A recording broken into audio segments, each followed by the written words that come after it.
Okay बच्चों, आज हम ग्रेविटेशनल पोटेंशियल एनर्जी की बात करेंगे। देखो पहले समझो हम पढ़ क्या रहे हैं। वी आर अंडरस्टैंडिंग जो भी हमने ग्रेविटी के बारे में, प्लेनेटरी मोशन, वो तो चलो एक काइनेमेटिक्स पार्ट था इसका कि मोशन कैसे कैसे होती है, कैसे ऑर्बिट्स होते हैं वगैरह वगैरह। फिर हमने पढ़ा फोर्स होता है। अब इस फोर्स की प्रॉपर्टीज पढ़ी हमने। कल हमने पढ़ा था कि ये जो फोर्स है it arises because of gravitational field. Okay, एक मास अपना फील्ड एस्टेब्लिश करता है अपने आसपास और उसके बाद वो दूसरे मासेस को उस फील्ड की वजह से अट्रैक्ट करता है अपनी तरफ। ठीक है, you can have more details in the previous class. Okay, उसकी वीडियो अपलोडेड हो जाएगी आई थिंक आज तो। एंड अब मैं ये समझाना चाह रहा हूँ, मुझे सिंपल एक चीज बताओ। आपके पास दो मासेस हैं जो कि इन जनरल अट्रैक्ट करते हैं एक दूसरे को। ठीक है, नॉर्मली हम अर्थ एंड किसी मास के बारे में अगर कहते हैं तो थोड़ा सा ना इमेजिनेशन में नहीं आएगा, चलो छोड़ो उसको। फिलहाल मैं इतना कह रहा हूँ, take two masses and they want to go towards each other, and if you take them away from each other, what will happen? क्या आपको काम करना पड़ेगा कि नहीं करना पड़ेगा? That's the key here. और तो और मेरी बात समझ रहे हो अर्षे बेटे? नहीं आई समझ? पक्का? दो masses, let's say negative positive charges होते हैं सपोज, उनको अलग करने में क्या लगता है? हमको एनर्जी लगती है और फिर वो वापस दौड़ के पटक्का मारे, एकदम धमाका करते हैं। ठीक है कि नहीं?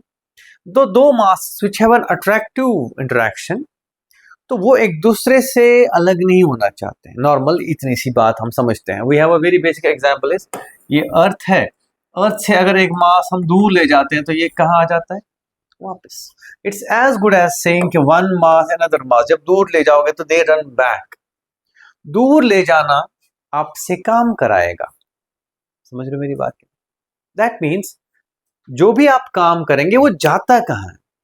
वो किसी न किसी फॉर्म में पोटेंशियल एनर्जी में स्टोर हो जाता है। That's the key here. So whenever you take two masses apart, you you do work to do that. आपको काम करना पड़ेगा ऐसा करने के लिए, और वो जो आप वर्क करोगे वो स्टोर हो जाती है उन दोनों मासेस की पोटेंशियल एनर्जी में। कुछ याद आया पोटेंशियल एनर्जी की डेफिनेशन?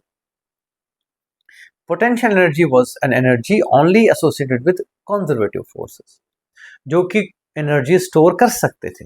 जैसे फ्रिक्शन नहीं कर सकता था, नॉर्मल फोर्स नहीं कर सकता था। ठीक है कि नहीं? स्प्रिंग फोर्स कर सकता है। ठीक है, go to the experiences, nothing else. Spring force, अगर आप स्प्रिंग दूर करोगे तो वो वापस लाता है और स्टोर करके लाया था। ठीक है कि नहीं? तो that was something about potential energies, and now we are talking about the potential energy of the case for gravitation. हाँ, मुझे पता है आप लोग, तो मेरा यहाँ टारगेट ये समझाना है बच्चों आपको कि अगर आप दो मासेस को अलग करोगे आपको काम करना पड़ेगा, और वो काम उनके अंदर स्टोर हो जाएगा। मिलेगा कब? जैसे रिलीज करोगे they will start running to each other. Normal छोटे मासेस में ये बहुत बड़ा फिनोमिना नहीं है, because there are other interactions involve. लेकिन अगर हम अर्थ और मास की बात करें, अर्थ और किसी मास की, सपोज मैंने हाथ में, चलो ये उठाया ये चीज, ठीक है, ये है सपोज, ठीक है, अगर मैं इसको ऊपर फेंकता हूं, ये मैंने मान लो इसको यहां से यहां ले गया, तो कुल मिला के ध्यान दो इधर क्या होगा, कुछ दिक्कत है? ओके, मैं अगर इसको यहां से यहां उठा रहा हूं तो मैं अर्थ को और इस मास को एक दूसरे से दूर कर रहा हूं। ठीक है कि नहीं? और मैं इसमें एनर्जी स्टोर कर रहा हूं ये करते करते, बिकॉज कैसे पता चलेगा? जब मैं जाने दूंगा तो ये वापस जाएगा और ये गेन करेगा काइनेटिक एनर्जी। क्या करेगा? गेन। ये इसमें स्टोर थी, that's the key here. Okay, तो ये सब कौन से फोर्सेस में पॉसिबल होता है? सिर्फ कंजर्वेटिव फोर्सेस में, which are capable of storing potential energies. ठीक है कि नहीं? जब भी आपके पास जब भी मेरा बच्चा आपके पास कोई ऐसा सिचुएशन हो जो एक ओरिएंटेशन, जो एक क्या बोलते कॉन्फ़िगरेशन से दूसरी कॉन्फ़िगरेशन में खुद जाना चाहे, दैट मीन्स वो यहां से यहां क्यों आएगा? It will lose that potential energy. Clear है कि नहीं? जैसे स्प्रिंग हम कंप्रेस कर रहे हैं, वो कहता है मुझे नॉर्मल होना, तो it loses the potential energy it had stored. Spring को हम एक्सटेंड करते हैं तो वो फिर से नॉर्मल में आना चाहता है, बिकॉज यहां से यहां it loses that potential energy. Okay, इसी तरह से अगर मैं दो मासेस को दूर करूं, they want to come together, why? They want to lose the potential energy. तो अलग करोगे तो पोटेंशियल एनर्जी बढ़ेगी, नजदीक लाओगे तो पोटेंशियल एनर्जी घटेगी। Potential energy any case is energy stored because of the configuration, कि एक पार्टिकल यहाँ है और यहाँ नहीं है, इस वजह से इसमें पोटेंशियल, ठीक है कि नहीं, यहाँ से यहाँ अभी जाना बाकी है, ठीक है कि नहीं। तो नोशन ऑफ पोटेंशियल एनर्जी ये है बच्चे कि जब भी आपको किसी पोजीशन पे होना ही, it means you have certain amount of energy stored in it, right? That type of energy is known as potential energy. We associate potential energy only with conservative forces, and gravitational force is one such force. ये ध्यान रखें, ठीक है कि नहीं। तो आज हम इसी पोटेंशियल एनर्जी को कैलकुलेट करेंगे। we'll first define, okay, potential energy of a 2-point mass system, okay. इसको हम करेंगे आज कुल मिला के मेरे बच्चे। हम एक मास यहां रखेंगे, लेट्स से m1, और लेट्स से हमने एक रेडियस एक्सिस, रेडियल डिस्टेंस पे मास m2 रखा है eight a distance r। Let's say हम इसको यहां से यहां ले जाते हैं थ्रू अ डिस्टेंस dr। सही बात है कि नहीं, through a distance dr, okay. First of all we define potential energy. It is work done, and that too slowly,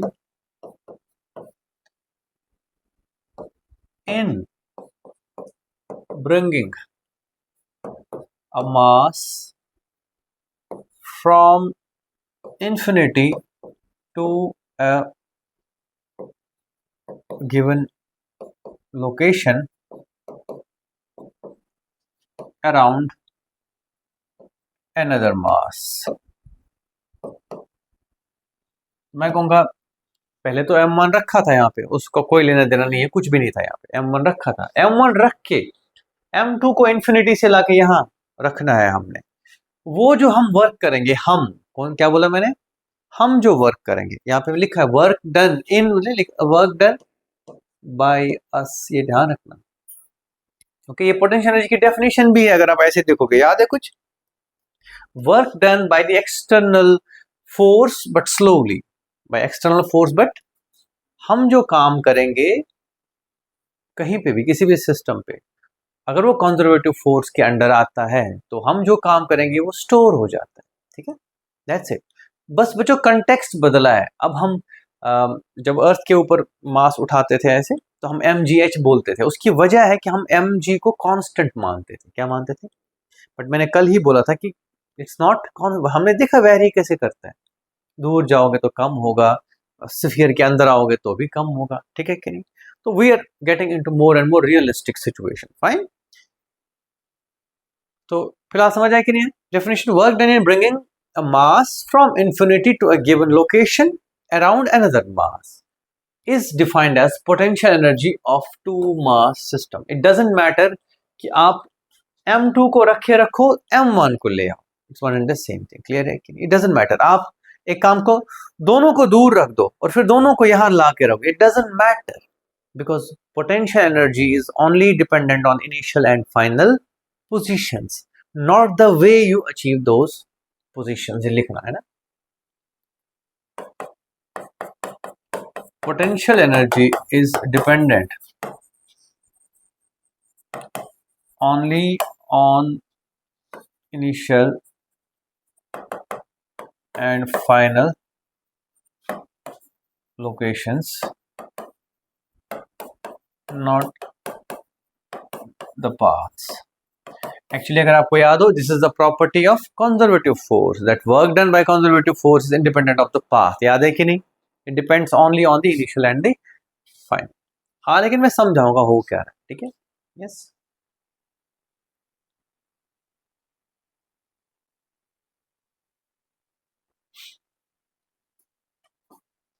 okay. तो work done slowly in bringing a mass from infinity to a given location around another mass, ठीक है, is known as potential energy of a two mass system, ठीक है।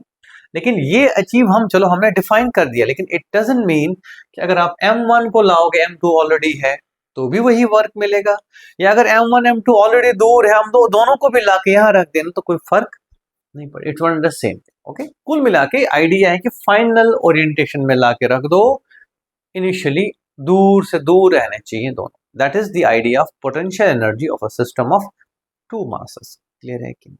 समझ आई अच्छे से लक्ष्य बेटे? यू हैव अ क्वेश्चन सदर, बताओ बेटे। ठीक है, अब मैं याद दिलाऊं, U was equal to W external slowly. Okay, मैं नहीं बोलूंगा हमेशा, सिर्फ स्लोली के केस को, that was equal to minus W conservative. याद है? याद है? यस और नो? हाँ या ना? अगर ये याद नहीं है, ये याद होगा, delta U is equal to W us is equal to minus W conservative. याद है? ठीक है कि नहीं? ये तो delta U means initial to final, R1 to R2, लेकिन क्योंकि हम इंफिनिटी से R आ रहे हैं, कहां से? इंफिनिटी, बहुत दूर से हम R तक ला रहे हैं, तो we can use this with initial being infinity. That's the point. Only difference is initial R1 नहीं है, infinity, and final R2 नहीं है, R है. That's the key. ठीक है कि नहीं? ओके, तो आप इसको याद रख लो या इसको, दोनों चीजें आपको पहले से पता है कि जब हम वर्क करते हैं स्लोली कंजर्वेटिव फोर्स के खिलाफ, तो जो हम वर्क कर रहे हैं उसका ठीक अपोजिट क्या करता है? Conservative force. I will show examples so that याद आ जाए। नोट करना था? कर दिया? एग्जाम्पल देखो ध्यान से।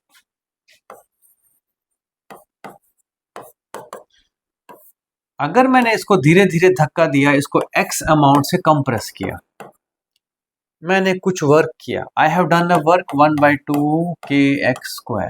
स्प्रिंग फोर्स ने वर्क किया है -1/2 kx²। याद आया कि नहीं? कि जब आप कंप्रेस स्प्रिंग फोर्स करें, नहीं यहाँ नहीं आना है, और इस प्रोसेस में आपने जो वर्क किया उसको स्टोर कर ले स्लोली। क्या बोला मैंने? तेज नहीं, तेज अगर आप चलाओगे तो एक्सेलरेशन होगी, आपका जो किया वर्क है that might be more than what is stored. Okay, इसके लिए मैंने एक और एग्जांपल दिया था, अगर आप भूल गए होंगे तो, एक ग्लास में अगर पानी भरना है तो आप एक ग्लास से धीरे धीरे पानी भर सकते हो, पूरा कर सकते हो। अगर आप पूरा बकेट फेंकोगे तो ग्लास, तब भी ग्लास ही पानी अमाउंट का स्टोर करेगा। आपका मन है, आप ज्यादा काम करना चाह रहे हो, आप ज्यादा पानी फेंकना चाह रहे हो, दैट्स अप टू यू, लेकिन सिस्टम जो स्टोर कर सकता है वो उतना ही करेगा। बात समझ आई कि नहीं? ओके, इसी तरह से कंजर्वेटिव फोर्स है, वो आप उसके खिलाफ वर्क करो, जितना उसने स्टोर करना है वो कर लेगा। आप ज्यादा स्पेंड करना चाह रहे हो, दैट्स फाइन। ठीक है, मतलब ये कि अगर मैं इस मास को यहां से धीरे धीरे, लेट से ये 0 लेवल है सपोज, इसको h पे लाया मैंने, धीरे धीरे लाया, तो work done bye me is mgh, work done by gravity is -mgh। अगर मैं इसको ऐसे लाऊं, work done bye me is may be a lot, but work done by gravity is still -mgh, क्योंकि उसको उतना ही स्टोर करना है, तो ये मत भूलना बेटे। ओके, नेवरदलेस यहां पे मैं आपको वापस ले आऊं ऑन द डेरिवेशन, अब ध्यान रखना। तो ये हमारा m1 है, यहां पे हमने m2 रखा है, और इसको लेट्स से इसको मूव कर रहे हैं हम बाय एन अमाउंट dr। ठीक है कि नहीं? ग्रेविटेशनल फोर्स किधर को लग रहा है? इतना है उसका मैग्नीट्यूड, सही बात है कि नहीं? एट अ डिस्टेंस r है। Yes, okay. अगर ये पार्टिकल यहां से यहां जा रहा है by distance dr, then w gravity which is actually dw gravity, जो कि कंजर्वेटिव फोर्स है, okay, conservative force work dw gravity is equal to g m1 m2 by r square, this is force, yes, into displacement which is dr, लेकिन ये दोनों क्या है? Opposite, तो we'll have a negative sign. ठीक है कि नहीं? यस और नो? क्यों? बिकॉज फोर्स इधर, अट्रैक्टिव, डिस्प्लेसमेंट उधर। समझ आ रहा है बेटा?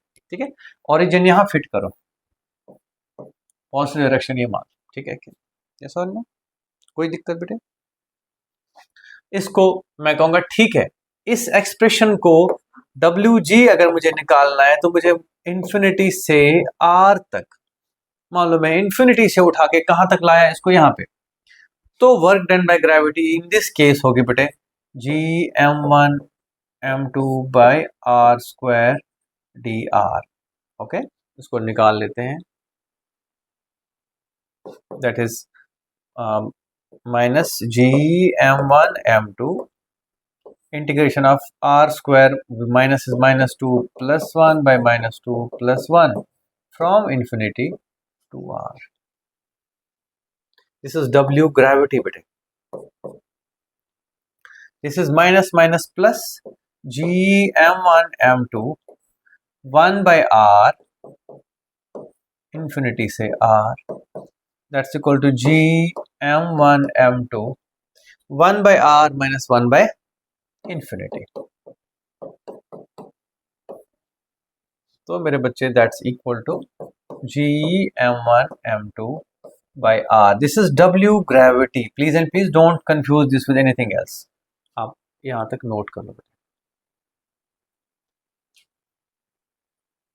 ठीक है, नोट कर लो अच्छे से।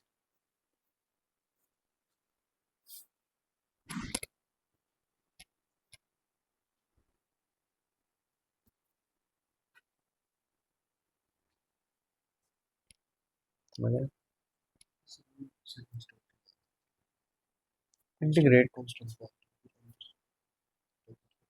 माइनस Gm1 m2 ब्रैकेट के अंदर integration R square, R is for minus 2 नहीं है, power plus 1 divided by power plus 1, ये वाला स्टेप।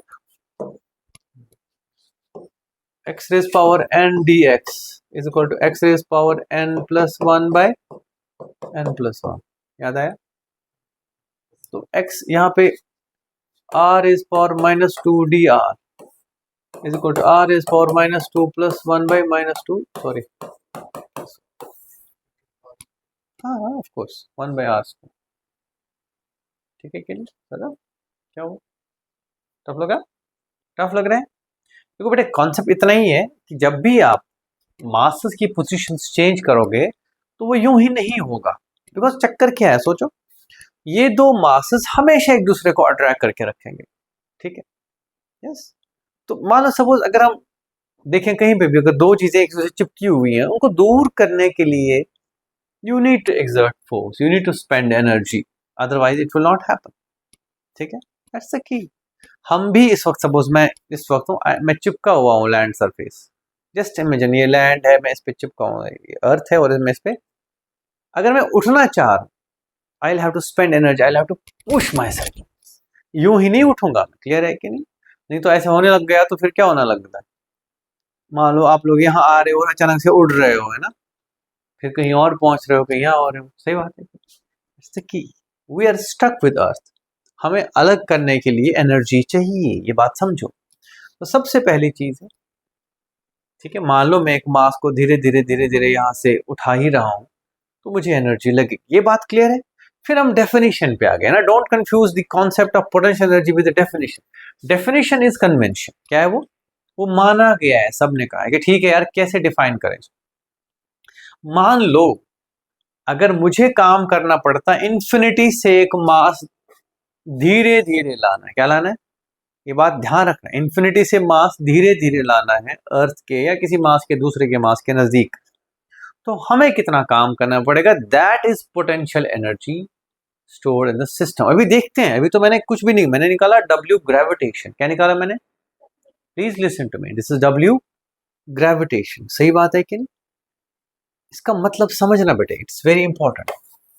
दैट मीन्स जब मैं इंफिनिटी से मास को ला रहा था m2 को, जब तक मैं इंफिनिटी से R तक पहुंचा, खुद सोचो, ध्यान से देखो, ग्रेविटी तो अट्रैक्ट ही कर रही है, सही बात है, ऑफ कोर्स पॉजिटिव वर्क होना था, डू यू रियलाइज इट और नॉट? हाँ या ना, प्लीज प्लीज, हाँ या ना? ठीक है, मैं क्या कह रहा हूं बेटे, वहां से यहां जब मास आया तो ग्रेविटी ने क्या किया, पॉजिटिव है, लेकिन कैसे आया, स्लोली आया कि फास्ट आया? स्लोली कैसे आ सकता है? आपने क्या किया होगा ऐसा करने के लिए कि स्लोली आया हो? एग्जैक्टली आपने उसको खींच खींच के जाने दिया होगा। That's the key. इसीलिए मैं कहूँगा ठीक है, दैट मीन्स जो एक्सटर्नल फोर्स है वो ऐसे लगाना पड़ा होगा और ग्रेविटी ऐसे खींचती रही है। आपने एक्सटर्नल फोर्स को इंक्रीमेंटली छोटा करते रहे, ग्रेविटेशन खींचती रही, लेकिन आप एक्सेलरेट नहीं होने दें इसको। ठीक है कि नहीं? मेरी बात समझ रहे हो कि नहीं? इसीलिए मैं कहूंगा ठीक है, W us plus W gravity is equal to, ये कौन सी थ्योरम है? वर्क एनर्जी थ्योरम, बिकॉज हम स्लोली चला रहे हैं, काइनेटिक एनर्जी नहीं बदलने दे रहे हैं। कुल मिला के मैं ये कह रहा हूं कि हाँ यार, मैं जो खींच खींच के थक गया इसको। जस्ट इमेजिन आपको अगर छत से एक बकेट नीचे लाना है, पानी, मान लो किसी दूध का बकेट, बड़ा दूध प्यारा होता है हमको, पानी तो फेंक दोगे तुम लोग, है ना? दूध फेंकने नहीं दोगे। दूध को तुमने रस्सी से बांधा हुआ, एक बड़ी बकेट है दूध की, और गिरनी नहीं चाहिए वो तुमसे। तुम कैसे उतारोगे उसको नीचे? रस्सी से, मान लो सीढ़ियों से नहीं, रस्सी से तुम खींच के रखोगे ऊपर, तुम गिरने नहीं दोगे उसको। Is that clear? तो तुम कौन सा वर्क कर रहे हो, पॉजिटिव या negative? You are doing negative work, you are pulling up but the bucket is going down, you are doing negative work and gravity is doing positive work. लेकिन अगर तुम नेगेटिव वर्क ना करते तो ये दूध ढड़ाइन गिर जाता। सही बात है कि it would have gained kinetic energy, but क्योंकि आपको स्लोली करना है तो आप उतना ही काम कर रहे हो जितना ग्रेविटी कर रही है, बट अपोजिट कर रहे हो। क्लियर है? That's exactly what I am saying बेटे। डब्ल्यू अस या डब्ल्यू एक्सटर्नल स्लोली, ध्यान रखना, is equal to minus W gravitation. This is your u at a position r। समझ आया कि नहीं आया? That is minus G m1 m2 by r। Note कर सकते हो इसको। This is the definition of potential energy of two masses when at a distance r। as you can see, it depends on r, it is position dependent, it does not depend on the path। Clear है कि नहीं हर्षित? समझ आया कि नहीं अच्छे से? नहीं आया समझ? ठीक है। दैट्स वाई ग्रेविटेशन, देखो पोटेंशियल एनर्जी हमेशा पॉजिटिव हो ये जरूरी नहीं है, इस केस में नेगेटिव, इस केस में नेगेटिव। काइनेटिक एनर्जी कभी नेगेटिव नहीं हो सकती, ध्यान रखना। इधर जा रही हो उधर जा रहे हो, काइनेटिक एनर्जी पॉजिटिव होती है। नोट करो, नोट करो। U R potential energy of a two mass system when they are kept at a distance R, जो हमने डिफाइन की थी, is equal to W external while moving it from infinity to R is equal to minus W gravitation when you move from infinity to R slowly. लेकिन W gravitation अभी निकाला था हमने, तो दैट्स इक्वल टू, ठीक है कि नहीं, G M one M two by R का माइनस। क्लियर है कि नहीं? यस और नो? कब तो नहीं लगा? अच्छे से बैठ गए दिमाग में? सतफ क्या हुआ? सिर दर्द हो गए? तुम भी ऐसे आई मोहल्ले से लड़ लड़ के? ठीक।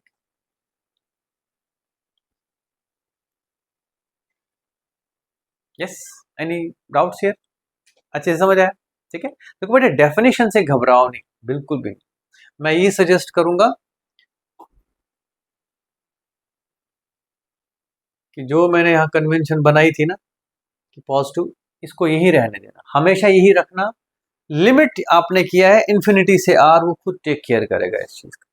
तुम्हें यहाँ डायरेक्शन डी आर की इधर उधर करने की जरूरत, ध्यान रखना। आर पॉजिटिव यही है और डी आर भी पॉजिटिव यही है। ये कन्वेंशन में पंगे मत करना, है ना, फंस जाओगे। माइनस का प्लस निकलेगा, प्लस का माइनस। अब अगर तुम फाइनली परेशान हो ही गए, सपोज मान लो जहां तक इस सिलेबस की बात है तुम परेशान हो गए, तुम खुद सोचना, खुद सोचो, इन्फिनिटी पे अगर हमने दो मासेस रखे थे, वहां से यहां लाने में ग्रेविटी पॉजिटिव वर्क करेगी, क्या करेगी? तो पोटेंशियल एनर्जी नेगेटिव होगी। That's the key, because minus of the gravitational work is potential energy. Clear है कि नहीं? यस और नो? हाँ बेटे, कोई सवाल? कोई पक्का तुमको? हर्षित जल्दी बताओ। अच्छा ठीक है, मिटा दूं? मिटा दूं? ठीक है। तो अगर दो मास बेटे एट अ डिस्टेंस आर रखें, अब हमें मतलब नहीं है कैसे रखें, हमको पता है it just depends on their position, it doesn't matter how they were there. Clear है कि नहीं? Then the potential energy of this system is minus G M M by R. अभी जैसा कि आप देख रहे हैं लाइट चली गई है, तो बात ये हो रही थी कि पोटेंशियल एनर्जी जो है, ग्रेविटेशनल पोटेंशियल एनर्जी, वो है Gm1m2/r² वो भी माइनस, राइट, आर स्क्वायर नहीं आर, है ना। This is gravitational potential energy of a two mass system. Okay, this is to be kept in mind. जब भी आपको सपोज ऐसा हो कि अगर मैं एक मास m1 के अराउंड m2 कहीं से भी लाके यहाँ रख दूं, या इस स्फीयर पे कहीं पे भी रख दूं, यहाँ यहाँ यहाँ, ईच केस में ग्रेविटी इतना ही वर्क करेगी। ग्रेविटी करेगी पॉजिटिव वाला पार्ट, और पोटेंशियल एनर्जी कितना होगी, minus of that. We need to remember this, ठीक है कि नहीं। Thank you on this part. ये आप यहाँ तक कर सकते हैं, फिर फर्दर हम एस्केप वेलोसिटी वगैरह पढ़ेंगे। आई थिंक वो ऑनलाइन नहीं कर पाऊंगा मैं, recorded. So let's hope sometime later on I can put such a video. Thank you.